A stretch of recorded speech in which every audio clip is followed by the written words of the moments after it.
नमस्कार दोस्तों, आप सबों का स्वागत है। आज 20 फरवरी 2024 द्वितीय पाली यानी सेकेंड सिटिंग में विज्ञान का परीक्षा हो चुका है। तो दोस्तों, आप सभी को विज्ञान में 80 ऑब्जेक्टिव प्रश्न पूछे गए थे, जिसमें से कि आपको 40 प्रश्न का उत्तर कहीं भी से सही जवाब देना था। अगर आपका सेट नंबर प्रश्न पत्र जे है तो प्रश्न आपको सेम टू सेम मिलेगा। अगर नहीं भी है तो आपको पता ही है, एग्जाम दे करके आए हैं प्रश्न कैसा पूछा गया था। आपके पास सेट नंबर ABCDEFG जो भी है उसमें आपको आगे पीछे प्रश्न मिलेंगे। तो चलते हैं अब इस प्रश्न का उत्तर मिलाने के लिए। देखिए आज शाम में क्या क्या प्रश्न पूछा गया था, बहुत ही अच्छे प्रश्न पूछे गए हैं। तो देखिए, किलोवाट घंटा मात्रक है। किलोवाट घंटा मात्रक है किसका? तो ऊर्जा का। ऑप्शन नंबर ए सही हो जाएगा, ऊर्जा का होगा। अगला प्रश्न है, मानव की आंख में प्रवेश करने वाले प्रकाश की मात्रा को नियंत्रित किया जाता है। मानव नेत्र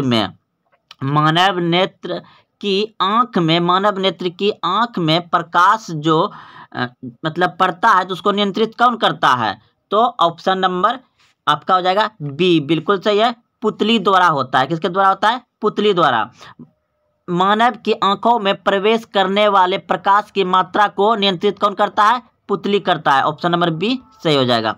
अगला प्रश्न देखिए, कौन सा परंपरागत ऊर्जा स्रोत है? कौन सा परंपरागत ऊर्जा स्रोत है?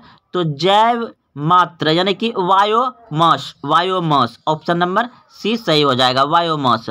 अगला प्रश्न है, किसी कोष में इलेक्ट्रॉनों की अधिकतम संख्या होती है। किस कोष में इलेक्ट्रॉनों की संख्या अधिकतम होती है? तो ऑप्शन नंबर सी बिल्कुल सही है, 2n² हो जाएगा। अगला प्रश्न है, कौन सा हाइड्रोकार्बन सबसे सरल यौगिक है? कौन सा हाइड्रोकार्बन सबसे सरल यौगिक है? तो मीथेन हो जाएगा। ऑप्शन नंबर ए सही है, मीथेन। अगला प्रश्न है, अगला प्रश्न देखिए, निम्न में से किस धातु को गलनांक सबसे कम है? निम्न में से किस धातु का गलनांक सबसे कम है? तो सोडियम यानी कि Na। ऑप्शन नंबर ए सही हो जाएगा, Na का गलनांक सबसे कम होता है। अगला प्रश्न देखिए, सोना की परमाणु संख्या है। सोना की परमाणु संख्या है 79। ऑप्शन नंबर सी सही है, सोना की परमाणु संख्या कितनी है? 79। अगला प्रश्न है, निम्नलिखित में कौन लवण है? निम्नलिखित में कौन लवण है? तो इस प्रश्न का उत्तर हो जाएगा आपका ऑप्शन नंबर ए, बिल्कुल सही है, HCl। ये क्या है? लवण। Option number A.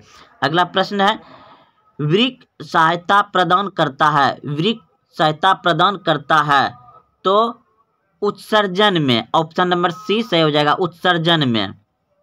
अगला प्रश्न है, प्रकाश संश्लेषण होता है। तो प्रकाश संश्लेषण होता है सिर्फ दिन में, केवल दिन में। ऑप्शन नंबर बी सही हो जाएगा, दिन में। अगला प्रश्न है, सिनेप्टिक्स नर्व्स पाया जाता है तो अंडाशय किस में पाया जाता है? न्यूरॉन में पाया जाता है। ऑप्शन नंबर डी सही है, न्यूरॉन। अगला प्रश्न है, निम्न में सबसे तेज हृदय धड़कन किसका होता है? निम्न में सबसे तेज हृदय धड़कन किसका होता है?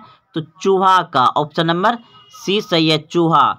अगला प्रश्न है, कोशिकीय ईंधन निम्न में से कौन है? कोशिकीय ईंधन निम्न में से कौन है? तो इस प्रश्न का उत्तर हो जाएगा आपका ऑप्शन नंबर बी, बिल्कुल सही है, ग्लूकोज।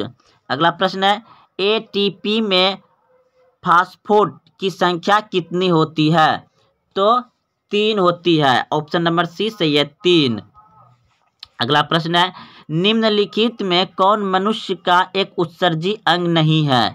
उत्सर्जी अंग नहीं है यानी कि बाहर नहीं निकलता है। तो फेफड़ा सांस बाहर भीतर करता है, वृक्क भी करता है, तो चाबी पसीना को करता है, अग्नाशय। ऑप्शन नंबर सी सही हो जाएगा, अग्नाशय ये उत्सर्जी अंग नहीं है।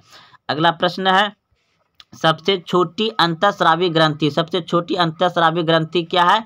तो पेनियल है। ऑप्शन नंबर सी सही है, पेनियल। अगला प्रश्न है, पौधे के वायवीय भागों से जल का स्टोमेटा द्वारा वाष्प के रूप में निष्कासित करता है तो ये हो जाएगा वाष्पोत्सर्जन। ऑप्शन नंबर बी सही है, वाष्पोत्सर्जन। ऑप्शन नंबर बी सही हो जाएगा। अगला प्रश्न है, बाघ उपभोक्ता है। बाघ उपभोक्ता है तो प्राथमिक उपभोक्ता है? ऑप्शन नंबर ए सही है। प्रथम पोषी स्तर का क्या है? प्राथमिक उपभोक्ता है, प्रथम पोषी का। तो अगला प्रश्न देखिए, मानव का उद्भव स्थल है तो अफ्रीका। मानव का उद्भव स्थल है तो अफ्रीका, ऑप्शन नंबर सी सही हो जाएगा। क्रम कुंचन की गति पाई जाती है तो यह हो जाएगा आपका ऑप्शन नंबर जो है कि छोटी आंत में, ऑप्शन नंबर डी सही है, छोटी आंत। अगला प्रश्न है, खुला परिवहन तंत्र पाया जाता है, खुला परिवहन तंत्र पाया जाता है। तो इस प्रश्न का उत्तर हो जाएगा तितली में खुला परिवहन पाया जाता है। अगला प्रश्न है, रक्त में ऑक्सीजन का वाहक होता है तो हीमोग्लोबिन के द्वारा होता है, ऑप्शन नंबर सी सही है। हीमोग्लोबिन के द्वारा रक्त को पूरे शरीर में घुमाया जाता है और ऑक्सीजन को घुमाया जाता है, ऑक्सीजन को वाहक करता है हीमोग्लोबिन। मानव में ऑटोसोम की जोड़ियों की संख्या कितनी है? तो 22 जोड़ी है, ऑप्शन नंबर डी सही है, 22 जोड़ी। अगला प्रश्न है, प्रकाश संश्लेषण के लिए दृश्य प्रकाश एक्सट्रम का सबसे प्रभावी होता है, मतलब रंग होता है। तो इस प्रश्न का उत्तर हो जाएगा आपका ऑप्शन नंबर जो है कि नीला हो जाएगा, नीला। अगला प्रश्न है, पवन विद्युत जनित्र में पवन की चाल कम से कम कितनी होनी चाहिए? तो पवन विद्युत में पवन की चाल कम से कम होनी चाहिए 15 किलोमीटर प्रति घंटा, तब वह बिजली उत्पन्न करेगा। कम से कम 15 किलोमीटर प्रति घंटा होना चाहिए, तब वह क्या करेगा? विद्युत उत्पन्न करेगा, जनित्र चालू कर सकता है। अगला प्रश्न है, विभक्तीय वलय प्रयुक्त होता है, विभक्तीय प्रयुक्त होता है तो 26 का हो जाएगा आपका ऑप्शन नंबर बी बिल्कुल सही है, डीसी मोटर में। अगला प्रश्न है, धात्विक चालकता पदार्थ के अंदर किस कण की गति आश्रित है? तो इस प्रश्न का उत्तर हो जाएगा आपका ऑप्शन नंबर ए बिल्कुल सही है, इलेक्ट्रॉन। क्या है? इलेक्ट्रॉन, ऑप्शन नंबर ए सही है। बॉक्स टाइप सोलर कुकर के ऊपरी भाग में कांच का ढाला रहता है, इसका कारण क्या है? तो इस प्रश्न का उत्तर हो जाएगा आपका ऑप्शन नंबर बी बिल्कुल सही है, विकिरण द्वारा ऊष्मा की हानि होना, ऑप्शन नंबर बी सही है। अगला प्रश्न है, देखिए 29 का हो जाएगा आपका, 29 का हो जाएगा ऑप्शन नंबर ए बिल्कुल सही है, 29 का ऑप्शन नंबर ए हो जाएगा। अगला प्रश्न है, देखिए घरेलू विद्युत परिपथ में प्रत्यावर्ती धारा की आवृत्ति होती है, तो घरेलू परिपथ में प्रत्यावर्ती की धारा की आवृत्ति होती है 50 हर्ट्ज, ऑप्शन नंबर ए सही है। अगला प्रश्न है, निम्नलिखित में किसका अपवर्तनांक सबसे कम होता है? निम्नलिखित में सबसे अपवर्तनांक किसका है? तो इनमें से पानी का है, ऑप्शन नंबर सी सही है। अगला प्रश्न है, एक साधारण फ्रिज में कितने सतह से घिरा होता है? तो ये बहुत ही अच्छे प्रश्न, आप सभी जानते हैं। एक साधारण फ्रिज में 5 सतह से घिरे होते हैं, ऑप्शन नंबर सी सही है, 5 सतह से। अगला प्रश्न है, ओजोन परत का अपक्षय करता है, तो ओजोन परत का अपक्षय कौन करता है? CFC, ऑप्शन नंबर बी सही है। CFC के कारण ओजोन परत क्या होता है? नष्ट हो रहा है, अपक्षय हो रहा है, ऑप्शन नंबर बी सही हो जाएगा। अगला प्रश्न है, निम्नलिखित जीवों में किसमें अलिंगीय जनन मुकुलन द्वारा होता है? तो निम्नलिखित जीवों में किसमें अलिंगीय जनन होता है? एसिस्ट में, ऑप्शन नंबर डी सही है, ईस्ट में, ऑप्शन नंबर डी सही है। अगला प्रश्न है, पादप हार्मोन का एक उदाहरण है, तो ए पादप hormone A, option number A हो जाएगा, IAA। अगला प्रश्न है, आलू में कार्बनिक प्रबंधन होता है तो तना द्वारा, ऑप्शन नंबर डी सही हो जाएगा, तना द्वारा। अगला प्रश्न है, हाइड्रिला पाया जाता है किसमें? तो हाइड्रिला पाया जाता है इस जल में, ऑप्शन नंबर ए सही है, जल में। अगला प्रश्न है, स्वस्थ व्यक्ति का हिस्टोलिटिक रक्तचाप होता है तो 120 mmHg, 120, ऑप्शन नंबर बी सही है।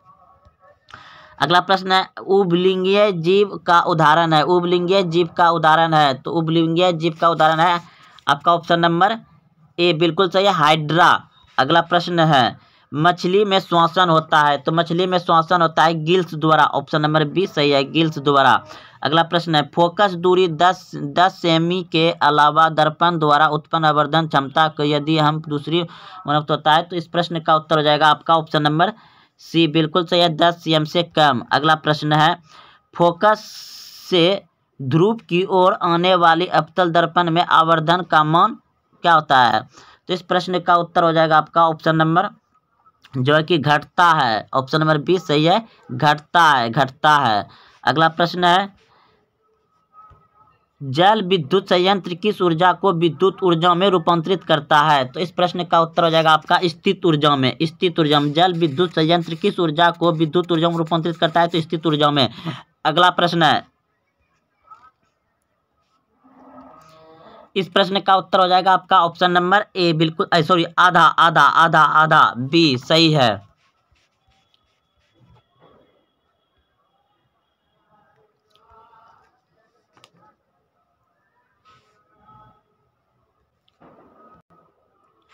प्रश्न है, एक अवतल दर्पण के प्रधान अक्ष पर चलती चींटी का प्रतिबिंब सीधा तथा बढ़ता जा रहा है तो चींटी की गति क्या होगी? तो इस प्रश्न का उत्तर हो जाएगा आपका ऑप्शन नंबर ए, बिल्कुल सही है। ऑप्शन नंबर ए बिल्कुल सही है, फोकस से वक्रता की ओर, फोकस से वक्रता की ओर जाएगा। अगला प्रश्न है, आंख के लेंस की वक्रता त्रिज्या को नियंत्रित करती है? तो परितारिका, परितारिका। ऑप्शन नंबर बी सही है, परितारिका। कुछ बादलों का रंग उजला क्यों होता है? कुछ बादलों का रंग उजला क्यों होता है? तो इस प्रश्न का उत्तर हो जाएगा प्रकीर्णन के कारण, प्रकीर्णन के कारण। ऑप्शन नंबर बी सही है, प्रकीर्णन के कारण, प्रकीर्णन के कारण। अगला प्रश्न है, प्रतिरोध का एसआई मात्रक होता है? प्रतिरोध का एसआई मात्रक होता है ओम। प्रतिरोध का एसआई मात्रक क्या होता है? ओम। प्रतिरोध का एसआई मात्रक होता है ओम। अगला प्रश्न है, समान नेत्र के लिए दूर बिंदु है? सामान्य नेत्र के लिए दूर बिंदु है अनंत। ऑप्शन नंबर डी सही है, अनंत, अनंत। अगला प्रश्न है, यदि किसी बीम का प्रतिबिंब का आवर्धन ऋणात्मक है तो उस प्रतिबिंब की प्रकृति कैसी होगी? तो इस प्रश्न का उत्तर हो जाएगा आपका ऑप्शन नंबर जो है कि वास्तविक और सीधा होगा। ऑप्शन नंबर ए सही है, वास्तविक और सीधा। प्रकाश के परावर्तन के कितने नियम है? तो 2 नियम है। ऑप्शन नंबर बी सही है। एक प्रकाश किरण एक समतल दर्पण पर लंबवत अपतित होती है, परावर्तन कोण का मान होगा? तो कितना हो जाएगा? 0 डिग्री होगा। परावर्तन कोण का मान 0 डिग्री होगा। अगला प्रश्न है डी, ऑप्शन नंबर डी सही था। वायुमंडल में प्रकाश का कौन सा रंग वर्ण अधिक वर्णीकृत करता है? तो इस प्रश्न का उत्तर हो जाएगा आपका ऑप्शन नंबर डी, बिल्कुल सही है, नीला, नीला। ऑप्शन नंबर डी सही हो जाएगा, नीला। अगला प्रश्न है, वायु में अपसारी लेंस है, वायु में अपसारी लेंस है तो कांच का उत्तल लेंस, कांच का उत्तल लेंस। ऑप्शन नंबर सी सही हो जाएगा, कांच का उत्तल लेंस। अगला प्रश्न है, यदि अवतल दर्पण की निचला आधा भाग टूट जाए तो प्रतिबिंब क्या होगा? जब आधा आईने टूट जाएगा तो प्रतिबिंब आधे ना आएगा। ऑप्शन नंबर बी सही है, ऑप्शन नंबर बी सही है, आधा बनेगा। अगला प्रश्न है, जब प्रकाश की किरणें हवा में विरल माध्यम में जाती है तो वह क्या हो जाएगा? अभिलंब की ओर मुड़ जाएगा, अभिलंब की ओर मुड़ जाएगा, अभिलंब की ओर आएगा, अभिलंब की ओर। ऑप्शन नंबर बी सही है। अगला प्रश्न है, ऑर्जेटिक अम्ल का प्राकृतिक स्रोत निम्नलिखित में कौन है? तो इस प्रश्न का उत्तर हो जाएगा आपका ऑप्शन नंबर ऑक्सैलिक अम्ल होता टमाटर में पाया जाता है, ऑक्सैलिक अम्ल टमाटर में पाया जाता है। अगला प्रश्न है, प्रोपेन का आणविक सूत्र C3H8 इनमें तो क्या हो जाएगा? तो 10 संयोजक बंधन होगा। अगला प्रश्न है, ओजोन परत किस हानिकारक विकिरण से पृथ्वी को सुरक्षा प्रदान करती है? तो परावैंगनिक किरण से। ऑप्शन नंबर सी सही है, परावैंगनिक किरण से। अगला प्रश्न है, कौन सा वो धातु कमरे के तापमान पर तरल अवस्था में पाया जाता है? तो ब्रोमीन। ऑप्शन नंबर बी सही है, ब्रोमीन। अगला प्रश्न है, निम्नलिखित में कौन उपधातु है? निम्नलिखित में कौन उपधातु है? तो आर्सेनिक। ऑप्शन नंबर डी बिल्कुल सही है, AS, आर्सेनिक। अगला प्रश्न है, तो इस प्रश्न का उत्तर हो जाएगा आपका ऑप्शन नंबर जो है कि वियोजन। ऑप्शन नंबर ए बिल्कुल सही है, वियोजन। कि ये क्या है? वियोजन अभिक्रिया है, वियोजन। अगला प्रश्न है, निम्नलिखित में कौन समीकरण संतुलित है? तो निम्नलिखित में से कौन सा समीकरण संतुलित है? तो ऑप्शन नंबर बी बिल्कुल सही है, समीकरण क्या है? संतुलित है। अगला प्रश्न है, निम्नलिखित में से किसके द्वारा औद्योगिक क्षेत्र में अम्ल वर्षा होती है? तो sulphur dioxide, option number B सही है, सल्फर डाइऑक्साइड। अगला प्रश्न है, आवर्त सारणी के किसी समूह के सभी तत्व की संयोजकता होती है? तो आवर्त सारणी के सभी समूह के तत्व क्या होते हैं? अगला प्रश्न देखते हैं। इस प्रश्न का दोस्तों डाउट में था तो रहने देते हैं। अगला देखते हैं, निम्नलिखित में कौन शराब के रूप में उपयोग आता है? तो इथेनॉल शराब के रूप में आता है, इथेनॉल। अगला प्रश्न है, सोलर सेल में किसका उपयोग होता है? सोलर सेल में किसका उपयोग होता है? तो सिलिकॉन का होता है, ऑप्शन नंबर सी सही है, सिलिकॉन। अगला प्रश्न है, एक तत्व का इलेक्ट्रॉन विन्यास 2, 8, 7 है। इस तत्व की परमाणु संख्या क्या है? तो इस प्रश्न का उत्तर हो जाएगा आपका ऑप्शन नंबर जो है कि 17 हो जाएगा, सी। अगला प्रश्न है, ड्यूरालियम किस धातु का अयस्क है? तो एल्युमिनियम का, ऑप्शन नंबर सी सही है। सोडियम फास्फोट का अणुसूत्र क्या होता है? तो ऑप्शन नंबर बी बिल्कुल सही है, Na3PO4। अगला प्रश्न है, वृक्क की संरचनात्मक एवं क्रियात्मक इकाई को क्या कहते हैं? तो नेफ्रॉन। क्या कहते हैं? नेफ्रॉन, ऑप्शन नंबर डी सही है, नेफ्रॉन। सभी अम्ल जल में घुलकर प्रदान करता है? तो क्या करता है? एच, ऑप्शन नंबर ए सही हो जाएगा। निम्नलिखित यौगिकों में कौन दुर्लभ अम्ल है? तो निम्नलिखित में अम्लों में कौन दुर्लभ अम्ल है? तो ऑप्शन नंबर बी सही है, CH3COOH। अगला प्रश्न है, सिल्वर आयोडाइड का रंग कैसा होता है? तो सिल्वर आयोडाइड का रंग होता है पीला, ऑप्शन नंबर सी सही है, पीला। अगला प्रश्न है, सबसे कठोर प्राकृतिक पदार्थ है? सबसे कठोर प्राकृतिक पदार्थ है तो 76 का हो जाएगा हीरा, ऑप्शन नंबर सी सही है, हीरा सबसे कठोर प्राकृतिक है। कार्बन के कितने रवादार अप्रूप है? तो कार्बन के कितने रवादार अप्रूप है? तो 3 हो जाएगा, 3। उसे 2 है लेकिन रवादार पूछा गया तो 3 हो जाएगा। अगला प्रश्न है, जिंक ब्लेड किस धातु का अयस्क है? जिंक ब्लेड किस धातु का अयस्क है? तो ऑप्शन नंबर बी बिल्कुल सही है, Jn का। नाइट्रोजन के अणु में 2 परमाणुओं के बीच कितने अवंत होते हैं? तो 3, ऑप्शन नंबर सी सही है। अगला प्रश्न है, एल्काइन का सामान्य सूत्र है? ऑप्शन नंबर सी बिल्कुल सही है, ऑप्शन नंबर सी हो जाएगा, CnH2n-2, ऑप्शन नंबर सी सही है।